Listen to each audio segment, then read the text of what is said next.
Hello everyone, welcome to my review of Transformers Studio Series 86 Core Class Steeljaw. And with the death of Core Class now upon us, RIP, I wanted to mention the fact that I always found it weird that Core Class never got numbers. It's just 86 Core Class Steeljaw, it's not 8632 or something like that. I always found that weird. It always made it feel more separated from Studio Series than it probably should have been.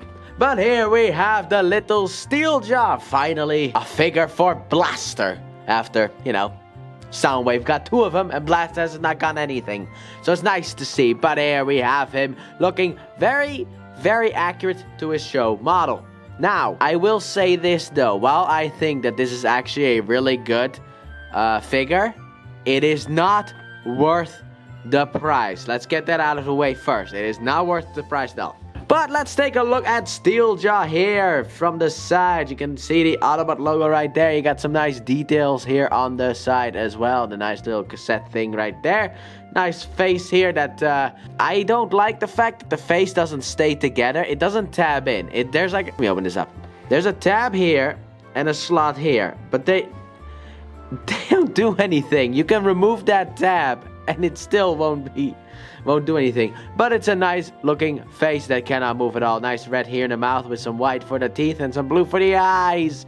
We also got some nice gold-ish, I guess, here on the guns and on the back, I don't know, wings? I guess fins? I don't know. It's a lion, so it would be weird if it were fins, but yeah. And then this is what he looks like from the back. Also a little tail right there.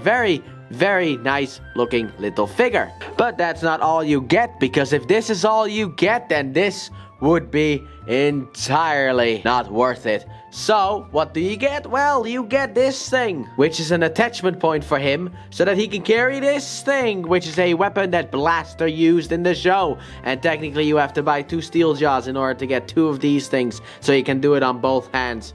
And it is a very nice looking music thing, speaker thingy. Very nice looking, actually. Very nice painted. Opening here in the back for Blaster to use. And then this thing is also... I like the yellow and gold throughout this. I do very much like it. So, how do you attach this to this? Well, as you can see, over here you have a little bit of a tab situation. And under here, you have a slot that you can just take this and tab it into. Like so. Then what you can do to attach it to Steeljaw himself is to come to here and remove this. Oh god, he's naked. And then you can attach this right in here. And voila, now he is carrying the speaker thing, which does not absolutely look ridiculous at all. Well, it most certainly does. But it's also so interesting. However, it still doesn't make this thing worth the money though. Let's put it back here. However, since this is also a Blaster thing, let's just pull Blaster in here. As you can see, hello Blaster. Now, in order to attach this thing to this guy, by the way, this is the legacy version of Blaster that I have. Anyway, so what you can do, as you can see here on the hand, let's see over here. There's a little tabby thing. There is also a little opening right here at the top here, or at the bottom, I guess, that this goes into. So what you do is you basically have it like this, and then line these 2 pieces here. Oh, don't move the hand. The hand likes to move. Come on, there you go. And there he is, Blaster with Steeljaw's little thingy, which is most certainly how I'm gonna display my Blaster. So there you go. Let's just get the Blaster out of the way. Don't you worry, Blaster, you will come back for size comparison, but we are not yet at size comparison because we're still looking at the little dog, because we have one more thing to do before we can move on, and that is the articulation segment. So what you can do for articulation, the feet can move forwards and backwards, mainly for transformation purposes. The guns can go up and down for transformation purposes as well. However, this gun is tighter on mine than this gun. This gun can move however which way, but it's like it doesn't really require much to move, while this thing is very stiff. And then also you can move these things up and down if you want to, and also pull them off for some reason. I don't know why, but you can if you want to. It is your toy. The head does not move at all, and that is articulation segment. It could not have been shorter because this thing doesn't really move. So, let us move straight into size comparison. So, starting off with the size comparison, let's bring in the good old friend, Rewind or eject? I always forget who you are. Sorry, I'm not well versed in the blaster little guys, because, you know, Soundwave is everywhere, but blaster isn't really everywhere. But we got this little guy. I think it might actually be eject. I don't know. I'm trying to think of who the one was in the comics that was with Chrome Dome, because this is not that one. This is the other one. We're gonna call him eject. Alright, I'm gonna call you Eject, just because. But here we got Eject, the original clear plastic version of Eject. I would have liked to get the non-clear plastic version, however, I didn't want to buy another blaster, so no, I did not want that. This was actually a Christmas present that I got from my mom. But they look very nice together. Now we just need to get the rest of them. But let's bring in Big Daddy as well for size comparison as well. Here we got the whole family so far. We still need that ram horn, I think was called, and also Rewind, obviously. So, let's move you out the way because there are more size comparisons that I have, because a little guy requires another little guy. Here he is with Bumblebee. And here he is with the rest of the gang. There you go. But here you got the size comparison for Steeljaw. A very nice size, if I do say so myself. So let's pull you in closer here so we can get into that transformation. That very difficult thing to do. So let's get Steeljaw into cassette mode. So what you want to start off with is very simple. You want to take this back piece and just pull it off and push it off to the side, because it actually isn't important for the transformation at all. Then what you want to do is you want to take the front legs and move them all the way back. However, you want them to be high, so kind of like this. You want it to be like that specifically. Do the same thing on the other side. Then what you want to do with the with the back legs is you want to lift them up as well. And there you go. Almost already done. I can't believe we're almost already done. So what you want to do next up is then you want to take the head and just push it forward. Split the head as well. And finally push the halves of the faces down. And here we have Steeljaw in his cassette mode. So here we got Steeljaw in his cassette mode. And my question first and foremost is, so which way's the front? Because I thought this was the front. But then you can see like the exposed head. However, this doesn't really look like the front. Especially not if you look at the front of like, you know, Rewind. Where it's like, it's got like the two things here. And here you technically have the two things. But here you have like 1, 2, 3. But you don't really have a thing here either. I don't know. It's a weird design, I will say that. Also, is it supposed to be like this or is it supposed to be like this? I don't know. It's very confusing. I liked Eject more with the whole like, oh, this is the front. And that's just how it is because this is the back. Simple as that. And then you have like this where it's like, which is the front, which is the back, and also how does it work? But overall, he turns into a very nice cassette outside of the fact that you have to take this thing off. Yeah, I like that. I very much, I mean, you can keep it on actually if you, let's do weapon storage immediately, okay? Because the hole's still here, so you could still do this. But that one, doesn't really look like, it looks like a virus is coming out of it, or some kind of like biological life form or whatever is coming out of the cassette. But overall, it is an interesting looking cassette. I always, I never really liked these cassette kind of figures because, you know, they're just things. You need another thing in order to be able to use them. And there's not really much to talk about. I can't talk about, oh, look at the front of the car, look at the windows. It's just like, here we go. We got a little bit of red here with some black and the two things, I guess. We also on the back have whatever this is supposed to be and also this stuff. And there you go. That's all I have to say about it because it's very difficult to talk about. I apologize for that, but I do like the design of the cassette, and I like the fact that it feels like neither mode was really compromised, outside of little parts forming.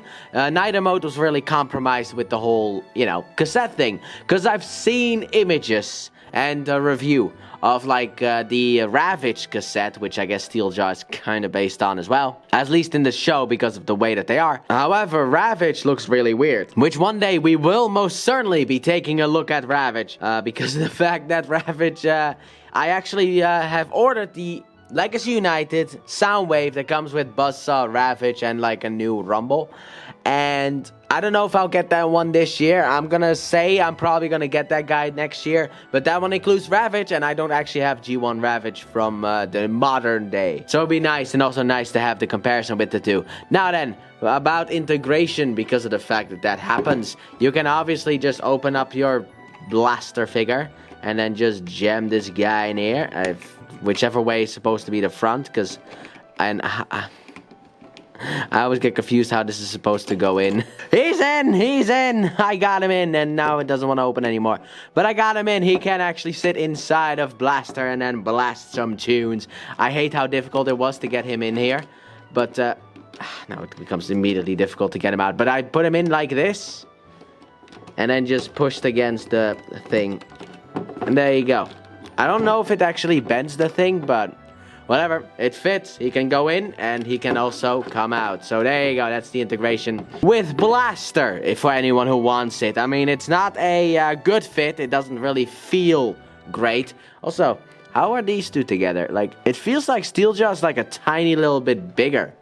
That might be why he has issues going inside the Blaster. And also with the fact that I don't know which way is front and back, but I tried every which way, and that was the only way I could fit him in.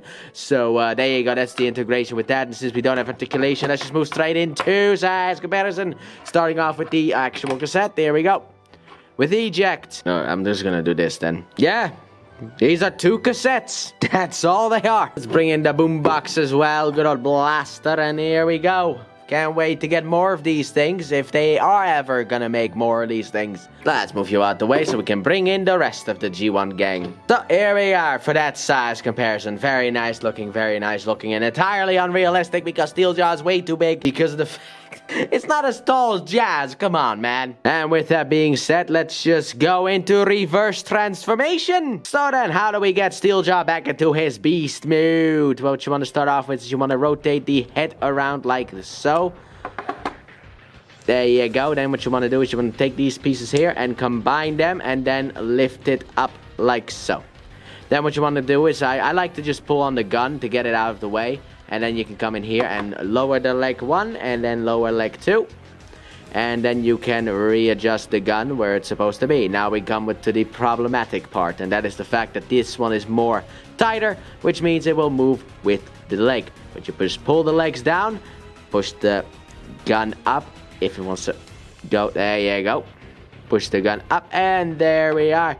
Finally, we have this piece here that you can just attach to the back like so, and voila! Steeljaw's back in robotic mood! So, final thoughts on Steeljaw. What do I think of him? Well, I think he is a nice little guy. I kind of wish they made him fit better inside of Blaster, because I've heard people talk about the fact that Steeljaw can bend Blaster, and because of the fact that this is clear plastic, not the biggest fan of it. This part.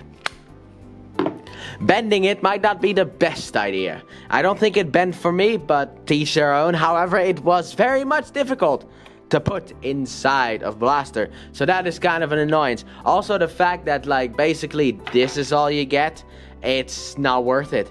This is totally not worth the money. Just like the other core class cassettes, these are not worth the money. Because if you look at the other core class figure, they are way more worth the money. They're taller, and this thing should have just come with more stuff. However, I will say this. If they had included Ramhorn in this set, I would have immediately given you guys the go-to to buy it. To go to the store and pick this bad boy up, because then he most certainly would have been worth it. 2 of these in one set, yeah, that would have been worth it for that price point, absolutely. But as it stands, no. And also, technically, this thing is basically an accessory piece to the Blaster from Legacy, or the Studio Series 1 that I don't have, because I got the Legacy Blaster. So it's technically an accessory. So unless you are planning on also owning Blaster, or unless you already own Blaster, I would say skip this one immediately. Absolutely. Wow, Wave 3 of Studio Series have not really been too much of a good thing because of the fact that I did recommend the Bumblebee, and I think I recommended the Skywarp, but I did not recommend the Decepticon Soldier, nor did I recommend this thing. So, alright, Springer, you are the deal breaker. Will I recommend you, or is this wave kind of a failure of a wave? Who's to say? But that has been my review of Transformers Studio Series 86 Core Class Steeljaw. Thanks for watching. Don't forget to like, subscribe, and turn on that bell, and comment your thoughts on this figure. And please check out my Let's Play channel, linked in the description and at the end of the video. I upload 3 videos every day of different games, but mainly Pokemon. And I'll see you guys in the next review. Bye!